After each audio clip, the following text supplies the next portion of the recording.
Good morning and welcome to NextWealth Insights, a webinar on advisor tech based on some research that we've just recently published. My name is Heather Hopkins. I'm the founder and MD of NextWealth. And before we kick off, I just want to say I hope that you're healthy and well, and thanks for joining us today. Before we get into the findings from our research, I just want to share with you our vision for the future, what we think that tech can accomplish for financial planning and for financial planners. So we envision a future when there are no more financial plans. The client and the advisor will work together from a digital portal to continually update and track against agreed objectives and goals. That digital portal will be constantly updated with information from various certified sources. It could pull in medical information, information about the client's family, and AI will be used to track key information in the portal to nudge the advisor to contact the client as and when that contact should happen and needs to happen. Review meetings will happen when they need to happen rather than on artificially determined anniversary dates, and those meetings will rarely happen in person. The last few weeks have really brought into sharp focus the need for a financial plan to adapt and change with external circumstances, with family circumstances, and the idea that a static financial plan that's reviewed once a year just doesn't make sense in the modern world.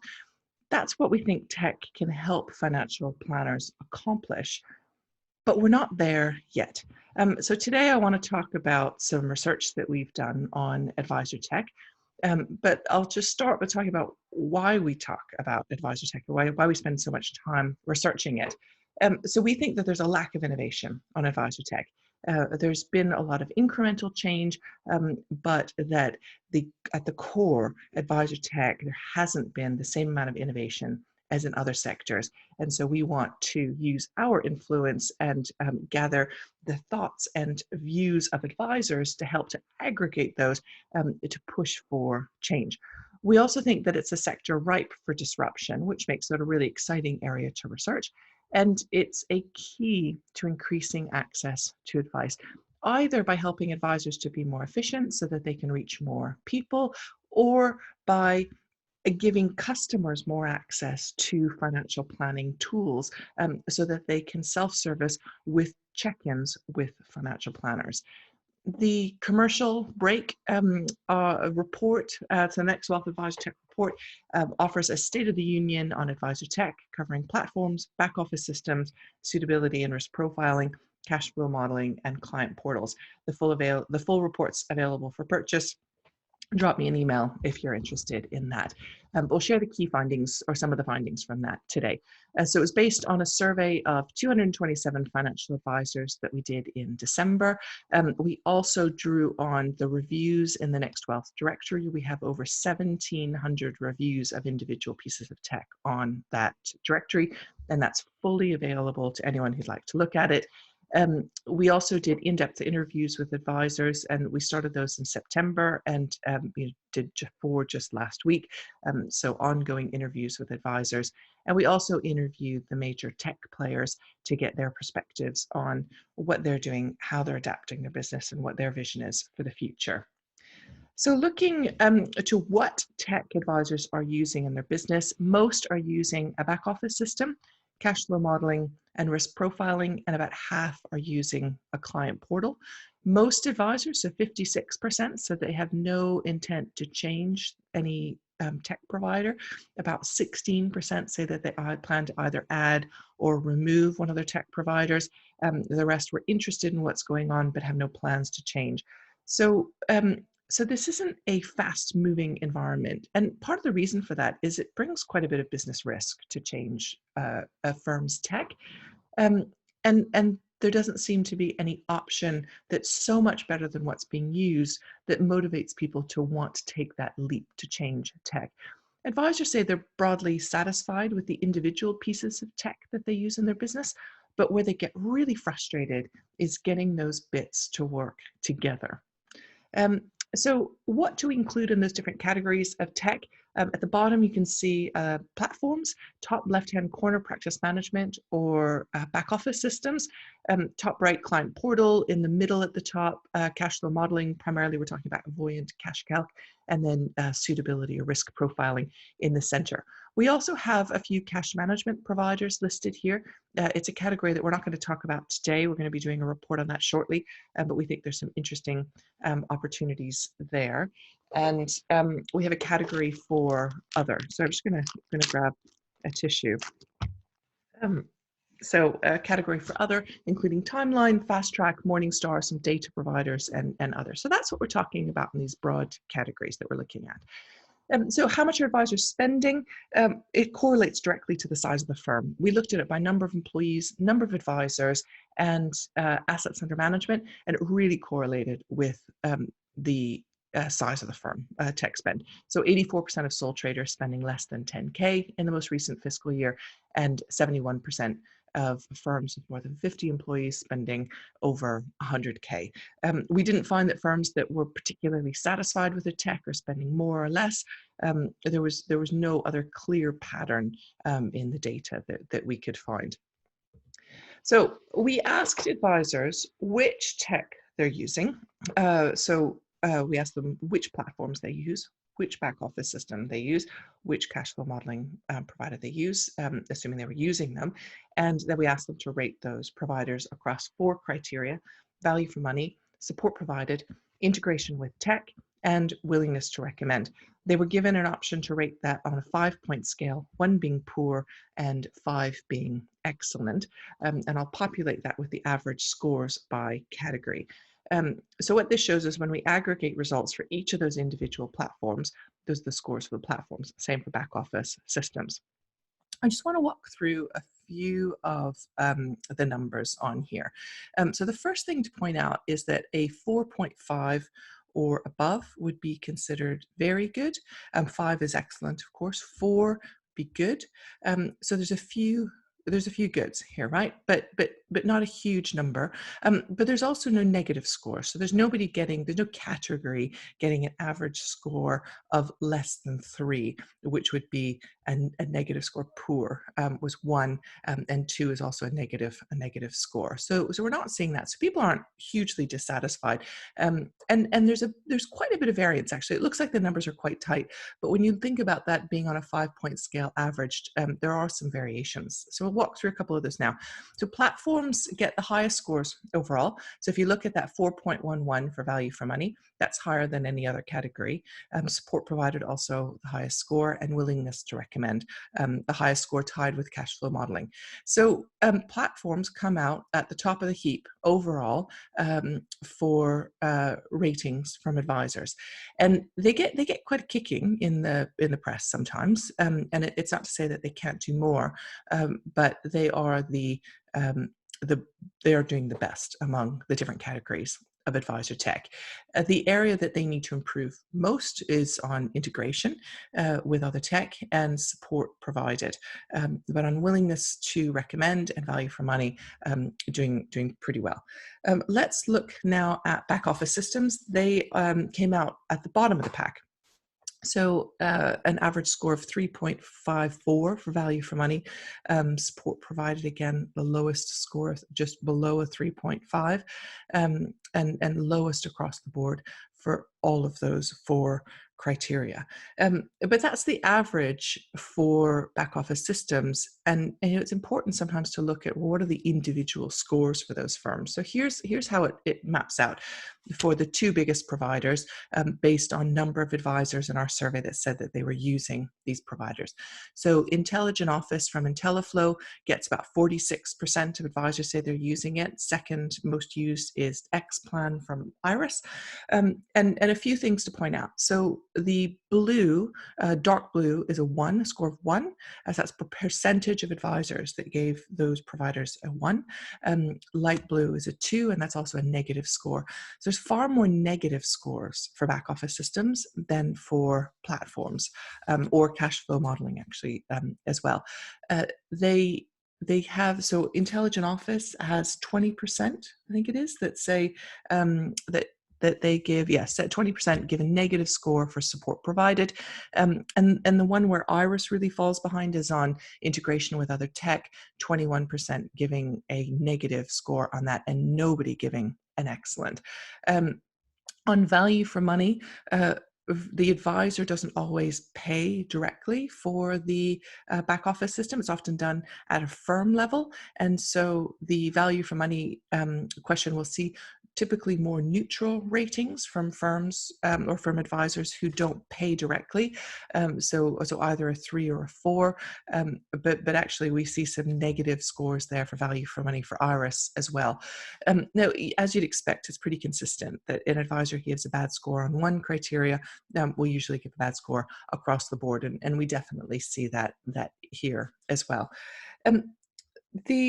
The other thing I wanted to mention was just the variance in score. So if you look at willingness to recommend, so a fifth willing to recommend, so given very high score for willingness to recommend to Intelligent Office, and 13% giving a negative. So that variance in some people love them and some people not so much. And that's partly about how well the firms are integrating those systems in their business, how much they've invested themselves in making them work. But we think that the support score suggests that more could actually be done to support firms who don't have the resources to invest to make those systems work really well in their business. Let's look at cash flow modeling now. So 36% of advisors that use cash flow modeling say they use CashCalc, 24% use Voyant. They get really high scores for willingness to recommend, a very good score for Voyant, and a 4.1, so a good score from CashCalc. When we did this survey in July last year, cash flow modeling came out at the top of the pile by some stretch, but we hadn't included platforms that time. This time when we include platforms, they came just below platforms overall. Voyant is considered to be more comprehensive, offers more in terms of tax calculations. CashCalc is considered more user-friendly. They're introducing some tax calculations into their cash flow modeling system as well. And there's a really, there's different camps, advisors who want all of the detail, really comprehensive, want to really tuck into it, spend a lot of time with the cash flow modeling system, whereas others prefer to use it more as an illustration for the client.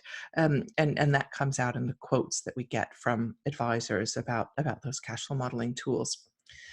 So last thing I want to talk about here is integration with the tech. So I've already mentioned this, and I'm going to mention it again, but the lowest scores, so for platforms, their lowest scores integration with tech. For back office systems, same thing. Cash flow modeling, same.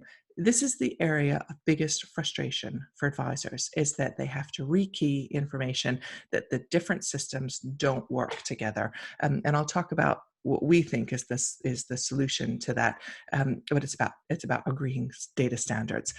So we'll talk a bit more about that in a minute. So let's move to some current themes that we're hearing about. The first one is quasi vertical integration. The quasi VI is it's a term that we coined to describe the sort of halfway house between advisors who focus solely on earning revenue from advice and vertical integration. And there are some benefits that can be gained from vertical integration. It can give you more control of the cost, of the supply chain, of the customer experience. But there's also risks and potential for conflicts of interest that come from that. And so we're seeing sort of halfway house emerging for firms that we call quasi VI, where a firm can take control of additional parts of the supply chain through joint ventures and strategic partnerships or white labeling arrangements without taking on some of the risks of full vertical integration. The things that are driving firms towards this are threefold, really, the main drivers. So raise profits and diversify their sources. So if you look at the FCA data on revenue per advisor for advice firms, what's really clear, and it's come out for a number of years, the same pattern, is that the larger the firm, the lower the revenue per advisor for that firm, because the additional overhead costs that have to come in a larger firm. And so firms that are looking to scale and grow are often looking at ways that they can diversify the source of revenue for that firm to be able to continue to operate a healthy business. And I'm not talking about firms taking the mickey, trying to rip off clients by taking more profit where they can grab it. It's about having a healthy, sustainable business because that's in the interests of customers. There are, of course, bad actors. I'm not saying that there aren't, but that's not the focus for the firms that we've talked to about this. The other issue on profits is that with the entrance of Vanguard, the announcement that Vanguard was going to be entering the advice market a few months ago, made a lot of people think, well, what impact would that have on my business if suddenly my ongoing advice charges were cut in half? And how do I make sure that I protect my business from some of the regulatory upheaval and competitive threats that we might face? So that's one of the drivers towards Quasi VI. Another thing is about controlling cost, so bringing down the cost to the customer. A lot of people think that if they could use their buying power more effectively, they could bring down cost to the client. But there's also efficiencies that can be gained through those strategic partnerships, white labeling arrangements, that can reduce the firm's costs as well. And the final thing is about improving the customer experience. So giving the advisor and the advice firm more control over the customer experience, because it's really the advisor that's delivering that experience to the customer. But he or she often has very little control on the component elements that reach the customer. And so sometimes Quasi VI is a way to be able to control those elements a bit more to deliver a better customer experience. And where we're seeing examples in practice, really briefly, Harwood, the consolidator, has a partnership with True Potential that they've just announced. They've been using the True Potential back office system for quite some time, and have done a white labeled platform with True Potential. The cost of the platform is lower than if they were just getting a platform off the shelf for their customers, and it also could reduce risk significantly. So when I spoke to people at Harwood last about this, they're using 22 different platforms. It's a consolidator. They've got assets on every platform imaginable. And that increases cost of running the business and risk in the business. And so being able to have a strategic partnership with one partner can help to reduce those risks and reduce those costs. Bridus has launched, and a P1 have launched a white labeled platform with Seckle. And we're also hearing from firms doing white labeled platform partnerships with Premium and Hubwise and other. The next thing I want to talk about is single source versus integrated systems. So let me just introduce the concept. So single source, as an approach to software tech use, relies on a single provider to supply all or most of the technology, whereas an integrated system is where a firm buys individual pieces of tech from multiple providers and stitches those together through the use of integrations or APIs. And what we're hearing is that some firms are moving back to single source, away from an integrated systems approach, because they can't get the tech to work together.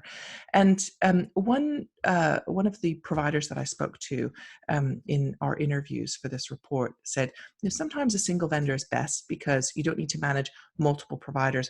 There's one user interface, one set of training, and the depth of integration is far greater.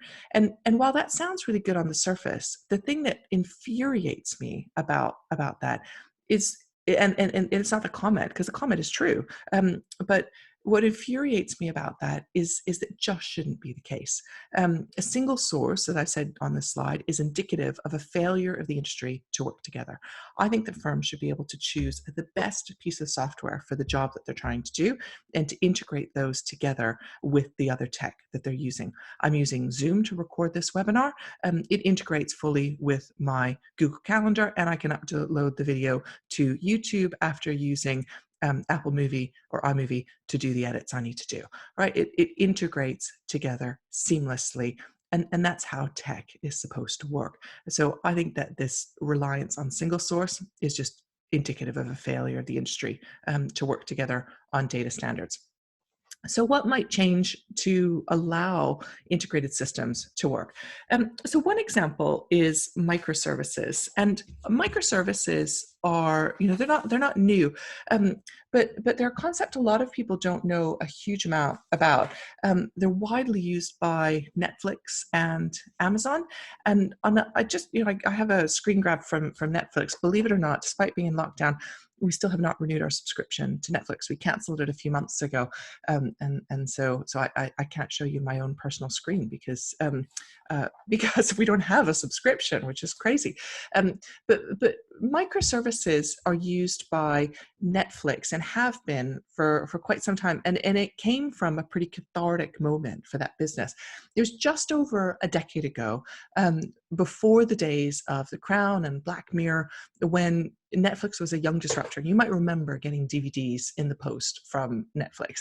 But the service was brought to its knees by a semicolon. Revenue and subscriber numbers had been growing massively, and the firm was scrambling to keep up. But for a few hours in 2008, they were unable to send any DVDs to subscribers. They launched this army of software geeks on the problem to try and find the coding error that had brought the business to its knees. And it turned out it was a stray semicolon. And that paralyzed the system. The error was fixed, but it haunted the owners and managers of Netflix. And they really thought they needed to rethink its approach to software development.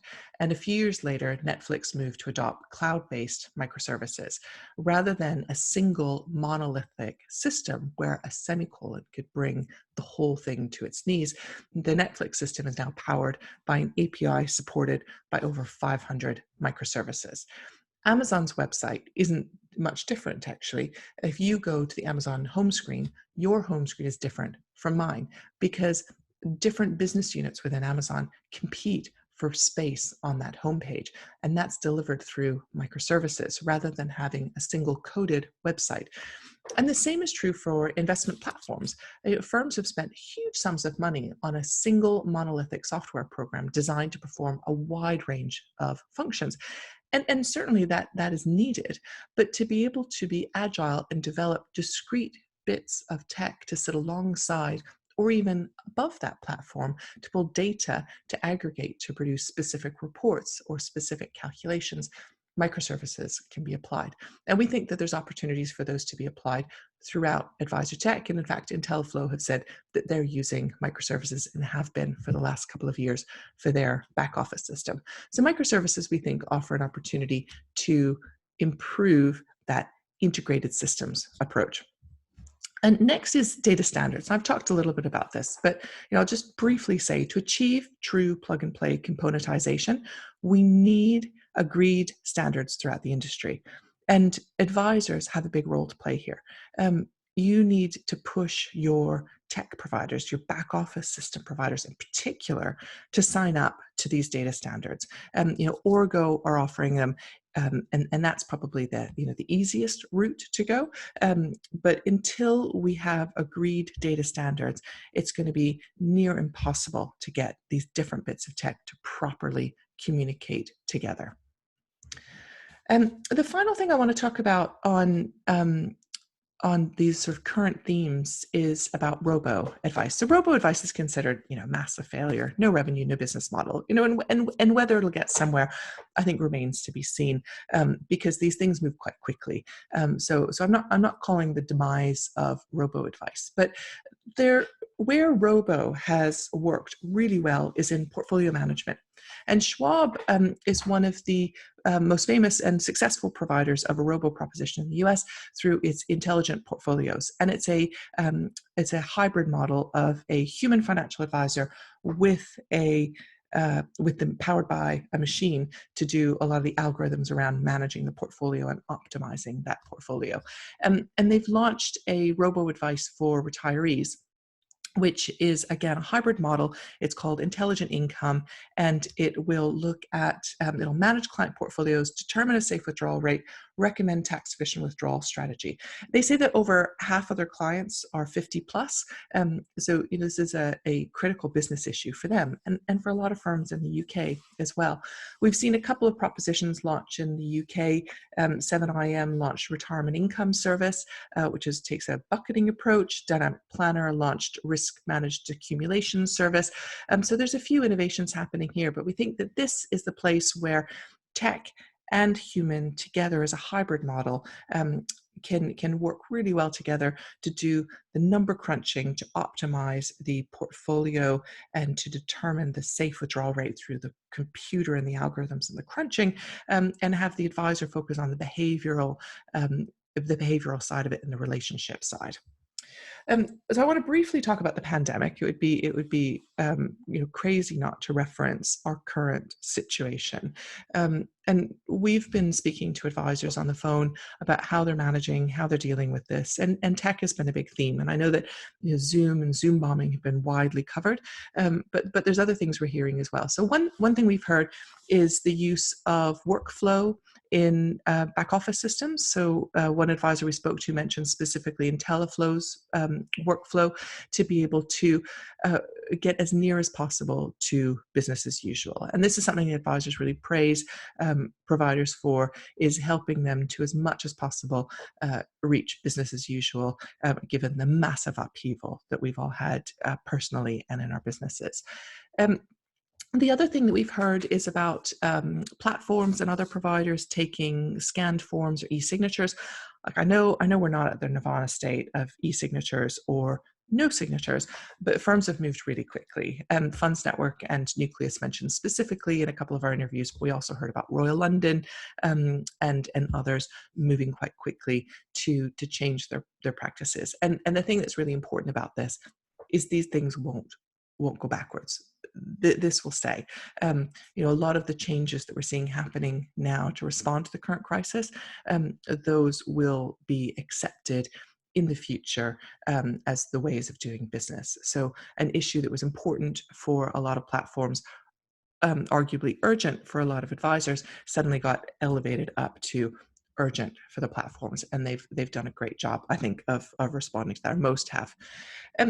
So just to wrap up, we think, and I've mentioned already, advisor firms need to sign up to data standards to make integrations easier. It's the biggest frustration that advisors have with their tech. It's not the individual pieces of tech so much as the integrations.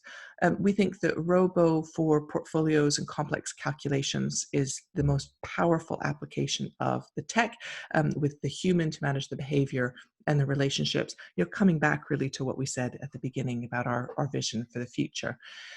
We think that there is a return to single source, and we think that represents a failure of tech companies to work together.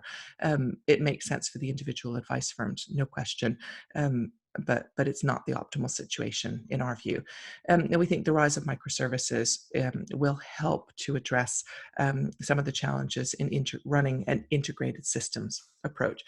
And the final thought to leave you with is a quote from an excellent piece by Yuval Noah Harari in the FT, which is one of their free-to-read articles. But he said, the storm will pass, humankind will survive, most of us will still be alive, but we will inhabit a different world. And this last bit is why I put in this quote: many short-term emergency measures will become a fixture of life. So, many of the things that we're instituting now, many of the huge changes we've made to the way that we behave, to the way that we run our businesses, just even the simplest thing of advised platforms taking a scanned copy of forms, those will become a fixture of life. And so, when we come out, because we will come out the other side, we think that it's a really exciting time for financial planning, that demand will increase. And we look forward to helping advisors navigate their tech through that. Thanks very much for joining us today.